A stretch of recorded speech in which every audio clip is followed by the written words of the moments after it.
क्यों गुरु, मिल गई रोहित शर्मा की लंबोर्गिनी, साथ में 3 करोड़ रुपए। लंबोर्गिनी तो एक मैच में मिली थी, लेकिन 3 करोड़ रुपए तो हर मैच में मिल रहे हैं। और अभी तक आप लोगों ने लगभग 70-80 करोड़ रुपए विन कर लिए होंगे। क्यों भाइयों, सही कहा ना मैंने? अगर आप लोगों को ये मजाक लगता है तो भाई मजाक से हट के बात कर रहा हूँ, क्योंकि आज की इस वीडियो में मैं आप लोगों को बताऊंगा कि ड्रीम 11 में फर्स्ट रैंक कैसे लाए। जी हाँ दोस्तों, ड्रीम 11 के मेगा कॉन्टेस्ट में 3 करोड़ कैसे लाए। क्योंकि बहुत से लोगों को ये बात सिर्फ मजाक लगती है कि 3 करोड़ लाना बहुत ही कठिन काम है, लेकिन अगर आप लोग ग्रैंड लीग की टीमों का कॉम्बिनेशन सही से बनाते हैं तो भाई आप लोग भी जीत सकते हैं। मैं मजाक नहीं कह रहा हूँ, मैं सच में कह रहा हूँ। अभी आईपीएल 2025 की लगभग 25 मैचें ही हुई है और इसमें मैंने टॉप 10 में 2 बार आ चुका हूँ। कैसे मैं अपनी टीम टॉप 10 में पहुंचा देता हूँ और कैसे मैं 1-2 पॉइंट्स की वजह से मिस कर रहा हूँ ग्रैंड लीग। लेकिन यदि आप लोग उसी मेरे कॉम्बिनेशन के बेस पर आप लोग भी टीमें बनाएंगे तो हो सकता है जो गलतियां मुझसे हो रही हैं वो आप लोगों से ना हो। तो इसीलिए कह रहा हूँ आप लोग भी जीत सकते हैं ग्रैंड लीग से 3 करोड़ रुपए। तो कैसे जीतना है सब कुछ बताएंगे, कैसे कॉम्बिनेशन बनाना है सब कुछ बताएंगे। बस वीडियो को एंड तक देखिएगा और वीडियो को अभी तक लाइक नहीं किया है यार वीडियो को लाइक कर दीजिए, क्योंकि आप लोगों का एक लाइक हमें बहुत मोटिवेट करेगा कि हम आप लोगों को हर एक मैच की जो है कॉम्बिनेशन टीमें बनाना भी बता दे। और इस कॉम्बिनेशन के बेस पर आप लोग जितना चाहे उतना टीमें बना लीजिए, जितनी मैच रिस्की होगी और उतनी ही आप लोगों की टीमें जो है बहुत ही परफेक्ट बनने वाली होंगी। तो चलिए दोस्तों, ज्यादा टाइम ना लेते हुए सीधे वीडियो की शुरुआत करते हैं और आप लोगों की गलतियां बताते हैं, गलतियों में सुधार कैसे करना है। क्योंकि गलतियां आप लोग करते हैं तभी तो ग्रैंड लीग में अभी तक जो है अच्छी रैंक भी नहीं ला पाए। तो गलतियां सुधार करने के लिए होती है। अगर गलतियों को दोहराएंगे तो भाई कैसे जीतेंगे, आप खुद सोचिए। अगर आप लोग हर एक मैच में वही गलती करेंगे तो आप आगे कैसे बढ़ेंगे। तो आप गलतियों में सुधार करिए। गलतियां ये आपकी है, क्योंकि ये गलतियां आप लोग जब इनमें सुधार करेंगे उसके बाद आप लोग वही प्रोसेस अपनाएंगे तो आप लोगों की कॉम्बिनेशन के साथ टीमें बनेंगी। कैसे बनेंगी अभी आप लोगों को जब गलतियां बताएंगे तब आप लोगों को पता चल जाएगा कि भाई सच में मुझसे गलती होती है और मुझसे बहुत बड़ी गलती जो है वो होती ही होती थी। तो चलिए दोस्तों, आज की इस वीडियो की शुरुआत करते हैं। वीडियो का टाइटल जो है ड्रीम 11 के मेगा कॉन्टेस्ट में 3 करोड़ रुपए कैसे विन कर सकते हैं। तो इसे विन करने के लिए सबसे पहले मैं 3 चीजों का जो है बहुत से अच्छे से ये समझो कि इन 3 चीजों के बगैर ग्रैंड लीग जीतना असंभव होता है और इसीलिए इन 3 चीजों का पता होना बहुत ही ज्यादा जरूरी होता है। सबसे नंबर 1 पर आ जाता है वेन्यू। जी हाँ दोस्तों, अगर वेन्यू आप लोगों को पता है, मैच किस पिच पर खेली जाने वाली है, किस ग्राउंड पर खेली जाने वाली है और वो वेन्यू क्या कहती है, बैटिंग फ्रेंडली रहती है, ट्रैक जो है वो बैलेंस रहता है या फिर बॉलिंग फ्रेंडली रहती है, बैट्समैन अगर इस ग्राउंड पर अच्छे से शॉट्स कनेक्ट कर पाता है या फिर बॉलर को सपोर्ट मिलता है। वेन्यू में कुछ इतना ही पता होना चाहिए और 1-2 पॉइंट्स हो जाते हैं, जैसे किस टीम का पड़ला थोड़ा सा भारी रहने वाला है, चेस करने वाली टीम या फिर बैटिंग करने वाली टीम, और इस पिच पर जिस पिच पर वो मैच खेला जाने वाला है उस पिच पर हार्ड हिटर बैट्समैन को सपोर्ट मिलता है या फिर नहीं। बस इतना ही आप लोगों को वेन्यू में पता होना चाहिए और इतना पता है तो आप लोग बहुत अच्छे ग्रैंड लीग की टीमें बना लेंगे। उसके बाद दूसरे नंबर पर जो पता होना चाहिए वो पता होना चाहिए आप लोगों को प्लेयर की फॉर्म, यानी कि जो प्लेयर आज के इस मैच में खेलेगा उस प्लेयर की फॉर्म कैसी रहने वाली है, वो प्लेयर पिछले कुछ मैचों में अच्छा परफॉर्मेंस करके आ रहा है या फिर नहीं। तो ये 2 चीजें आप लोगों को बहुत ही ज्यादा इंपॉर्टेंट हो जाती है। और तीसरा, ग्रैंड लीग जीतने के लिए भाई अगर इसे मिस कर दिया तो ग्रैंड लीग आपकी कभी भी नहीं हो सकती। इसीलिए तीसरा जो है वो प्लेयर बैटल है। प्लेयर बैटल इंपॉर्टेंट इसलिए करता है क्योंकि जब भी हम अपनी ग्रैंड लीग की टीम में सीवीसी बनाने जाएंगे तब ये बहुत ही इंपॉर्टेंट हो जाएगा कप्तान और वाइस कप्तान के चयन प्रक्रिया में। तो इसीलिए प्लेयर बैटल बहुत ही ज्यादा इंपॉर्टेंट होता है और मुझे लगता है कि इन 3 चीजों को अगर आपने अच्छे से समझ लिया तो भाई ग्रैंड लीग आपकी हो सकती है। इन 3 चीजों को समझ के ये जो गलती आप लोग करते थे इनको ना करिए। तो इन चीजों को किसी भी यूट्यूब पर प्रेडिक्शन किसी भी मैच की देखेंगे तो कोई भी यूट्यूबर इन 3 चीजों को हर एक मैच का बता ही देता है। तो आप लोग प्रेडिक्शन देख लीजिए, ये 3 चीजें आपको पता चल जाएगी। उसके बाद आता है कि भाई गलती कौन करते हैं जिसकी वजह से आप लोग कॉम्बिनेशन नहीं बना पाते।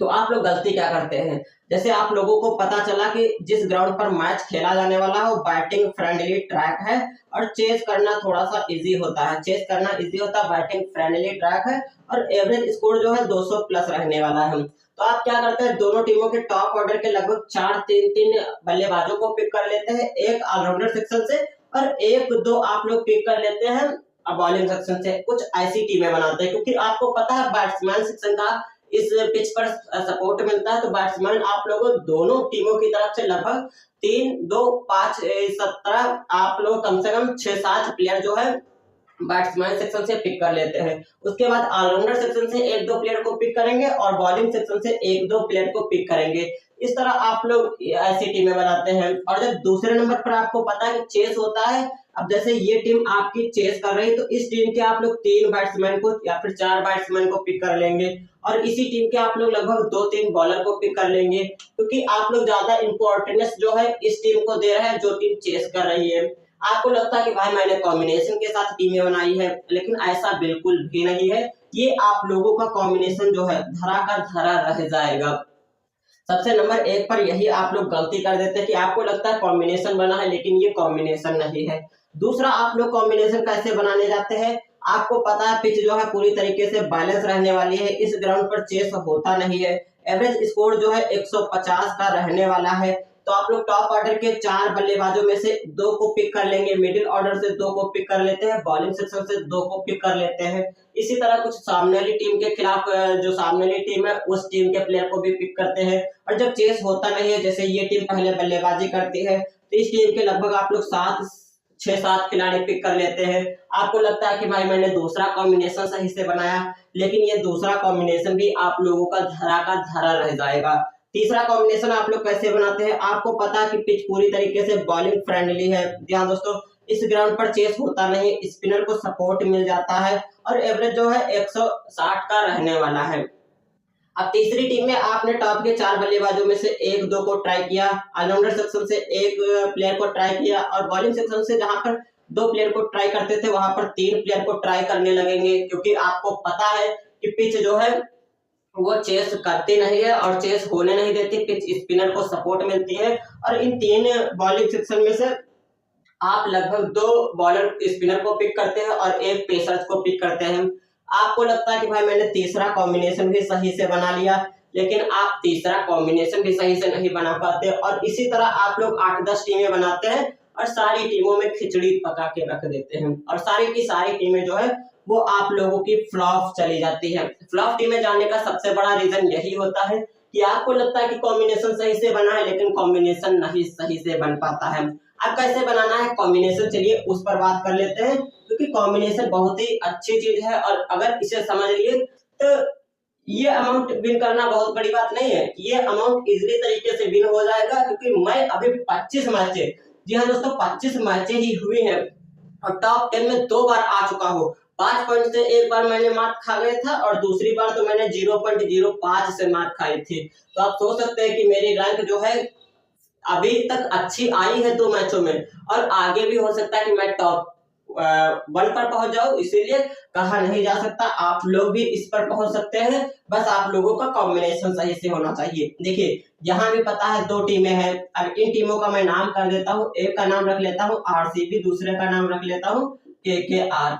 ये 2 टीमें हैं, दोनों टीमों के पास 11-11 खिलाड़ी हैं, आप लोगों को पता है। आपने कॉम्बिनेशन कुछ इस तरह बनाया था, लेकिन इस मैच में मुझे पता है कि बैटिंग फ्रेंडली ट्रैक है, चेस हो जाता है, एवरेज स्कोर 200 का रहने वाला है। सब चीजें वही जो पहले आपको यहाँ पता थी वही मुझे पता है।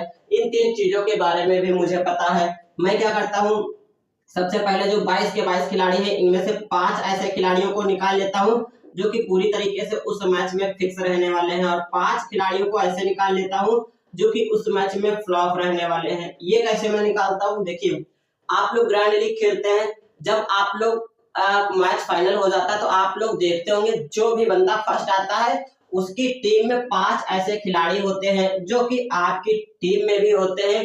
तो 5 खिलाड़ी वही होते हैं जो मैच कोई भी टीम जीते, लेकिन वो 5-6 खिलाड़ी जो होते हैं वो हमेशा से पॉइंट देके जाएंगे और ड्रीम टीम के मेंबर रहेंगे ही रहेंगे। और ये सबको पहले पता होता है कि ये 5 खिलाड़ी ड्रीम टीम के मेंबर रहेंगे। कोई भी यूट्यूबर्स आपको प्रेडिक्शन वीडियो दे रहा तो वो पहले ही बता देगा कि इन 5 खिलाड़ियों के ऊपर रिस्क ना लेना, ये ड्रीम टीम के मेंबर रहेंगे। और यही बहुत ज्यादा प्रॉफिट करा के देता है ग्रैंड लीग में। तो आप खुद सोचिए, आपके पास 5 खिलाड़ी निकल के सामने आ चुके हैं जिनको सारी के सारी ग्रैंड लीग की टीमें, चाहे हम 10 टीमें बनाए या फिर 15 या फिर 2 ही टीमें क्यों ना बनाए, ये 5 खिलाड़ी हमारी टीम में सेम रहेंगे। और ये 5 फ्लॉप खिलाड़ी जो हमने निकाले वो कौन से हैं, उनको कैसे पहचाने? तो फ्लॉप खिलाड़ी वो होते हैं, जैसे हमें पता चला बैटिंग फ्रेंडली ट्रैक है, तो इन टॉप के 4 बल्लेबाज दोनों टीमों की तरफ से फ्लॉप होंगे तो उनके ऊपर रिस्क रहता है कि भाई बड़ा स्कोर भी खड़ा कर देंगे। तो इन 8 खिलाड़ियों में से वो खिलाड़ी निकल के सामने आएंगे नहीं। उसके बाद बचते हैं ये मिडिल ऑर्डर के 3 ऑलराउंडर। मिडिल ऑर्डर के ऑलराउंडर के पास फ्लॉप होने की संभावना ज्यादा रहती है। क्यों? क्योंकि अगर टीम जो है 4 बॉलर को खिला रही है और 3 ऑलराउंडर को खिला रही है, ध्यान से सुनिएगा, यहाँ पर टोटल जो मिलके हो जाते हैं 7, और 7 खिलाड़ी जो है पूरे के पूरे अपने कोटे के 4 ओवर डालेंगे नहीं। तो यहाँ पर जो फ्लॉप होने की संभावना रहती है वो ऑलराउंडर के ऊपर रहती है, क्योंकि ये 4 भाई मेन बॉलर है, ये अपने पूरे के पूरे ओवर डालेंगे। हो सकता है 1-2 ओवर इसमें से कट जाए, लेकिन लगभग जो है 15 ओवर तो ये 4 बॉलर जो है डालेंगे ही डालेंगे। उसके बाद 5 जो ओवर बचते हैं इधर आ जाएंगे, तो इनमें से एक ऑलराउंडर जो अच्छा होता है उसके पास 2-3 ओवर चले जाते हैं। और ये जो 2 ऑलराउंडर बचते हैं तो भाई इनकी बैटिंग नहीं आएगी। क्यों? क्योंकि पिच बैटिंग फ्रेंडली ट्रैक है, और अगर ये टीम चेस कर रही है, टॉप ऑर्डर अच्छा है, चेस करने में आरसीबी का नाम जाना जाता है, तो ये दोनों हो गए फ्लॉप हो गए। और इसी तरह इस टीम की तरफ से अगर 1-2 खिलाड़ी निकल के सामने आते हैं तो लगभग 4-5 खिलाड़ी हो जाते हैं आपके पास फ्लॉप लिस्ट में। इनको पूरी की पूरी ग्रैंड लीग की टीम से ड्रॉप कर दीजिए। 5 खिलाड़ी मैंने फ्लॉप निकाले, 5 खिलाड़ी फिक्स निकाले, अब हमारे पास बचते हैं 12 खिलाड़ी। अब बचते हैं 12 खिलाड़ी। अब 12 खिलाड़ियों का जो है स्कोर ऐसे देखिए, जो टॉप पर है नीचे घटते क्रम में जाए, और इन 12 के 12 खिलाड़ियों में ही आपको रोटेट करना है। किसके बेस पर? सिर्फ इन 3 रिकॉर्ड्स के बेस पर, वेन्यू के बेस पर, प्लेयर फॉर्म के बेस पर, प्लेयर बैटल के बेस पर। अब जैसे हमारे पास 12 खिलाड़ी बचे, हमें चाहिए कितने? लगभग हर एक टीम में 6 खिलाड़ी अभी और चाहिए, क्योंकि मेरे पास 5 खिलाड़ी फिक्स निकल के सामने आए थे। अब 12 खिलाड़ियों में से 6 खिलाड़ी अगर आपको हर एक टीम में चाहिए, तो आप खुद सोचिए कि भाई 6 खिलाड़ी जो है 12 खिलाड़ियों में से आप लोग नहीं चुन सकते? क्यों? आप खुद सोचिए, अपना माइंड सेट यूज कीजिए। 12 खिलाड़ी आपके पास बचते हैं और 6 खिलाड़ी ही आप लोगों को चूज करने हैं, तो भाई आपकी टीमें जो है लगभग 70% ऐसे ही सही हो जाएंगी। क्यों? क्योंकि आपको 6 खिलाड़ी निकालने हैं, और हो सकता है जो टॉप पॉइंट देने वाले खिलाड़ी हों, टॉप के 12 खिलाड़ियों में से 6 खिलाड़ी ऐसे आपकी टीम में एक में आ जाए जो पॉइंट दे के ही जाएंगे, क्योंकि आप लोगों को पता है value, player form, player battle. अब आपकी टीमें जैसे बन के तैयार हो चुकी है 10, और एक टीम ऐसी आप लोगों की चली गई है जिसमें वो 6 खिलाड़ी शामिल हो गए थे जो कि पॉइंट्स दे के गए हैं अच्छे खासे। उसके बाद आएगा कि भाई मेरी टीम तो जो है वो 100% सही चली गई, लेकिन कप्तान और वाइस कप्तान फ्लॉप हो गया। तो कप्तान और वाइस कप्तान के लिए सबसे अहम भूमिका जो निभाता है वेन्यू और प्लेयर बैटल। अब देखिए, जैसे आरसीबी की टीम में आप लोगों को पता है विराट कोहली अच्छा प्लेयर है, ये टीम चेस कर रही है, और आपको पता है विराट कोहली चेस में अच्छे से रन मारता है, तो भाई रन कार्ड प्लेयर आपके सामने निकल के आया। फिर आपको पता है प्लेयर बैटल विराट कोहली का पता है सामने वाली टीम के खिलाफ भाई बहुत अच्छा रिकॉर्ड है, लगभग 50 के एवरेज से ये हर एक मैच में सामने वाली टीम के खिलाफ रन बनाता है। दूसरा आपके पास ट्रम्प कार्ड खिलाड़ी। फिर आपको पता है प्लेयर फॉर्म, और आपको ये भी पता है कि विराट कोहली अच्छी फॉर्म से गुजर रहा है। अब तीनों रिकॉर्ड्स जो है शानदार बैठ रहे इस खिलाड़ी के ऊपर जिसका नाम है विराट कोहली, और टीम इत्तेफाक से चेस भी कर रही है। तो आप खुद सोचिए कि इसके बल्ले से रन नहीं निकलेंगे, ये कप्तान और वाइस कप्तान की बेस्ट पिक नहीं होगा। और ग्रैंड लीग में जितना ज्यादा हो सके तो लगभग 2 खिलाड़ियों के ऊपर रिस्क लेना कप्तान पे, और 2 खिलाड़ियों के ऊपर रिस्क लेना वाइस कप्तान पे। हर एक खिलाड़ी के ऊपर कप्तान और वाइस कप्तान बना के नहीं चलना है। अगर हर एक खिलाड़ी के ऊपर आप लोग कप्तान और वाइस कप्तान बनाएंगे तभी आपकी टीम जो है फ्लॉप हो सकती है। क्यों?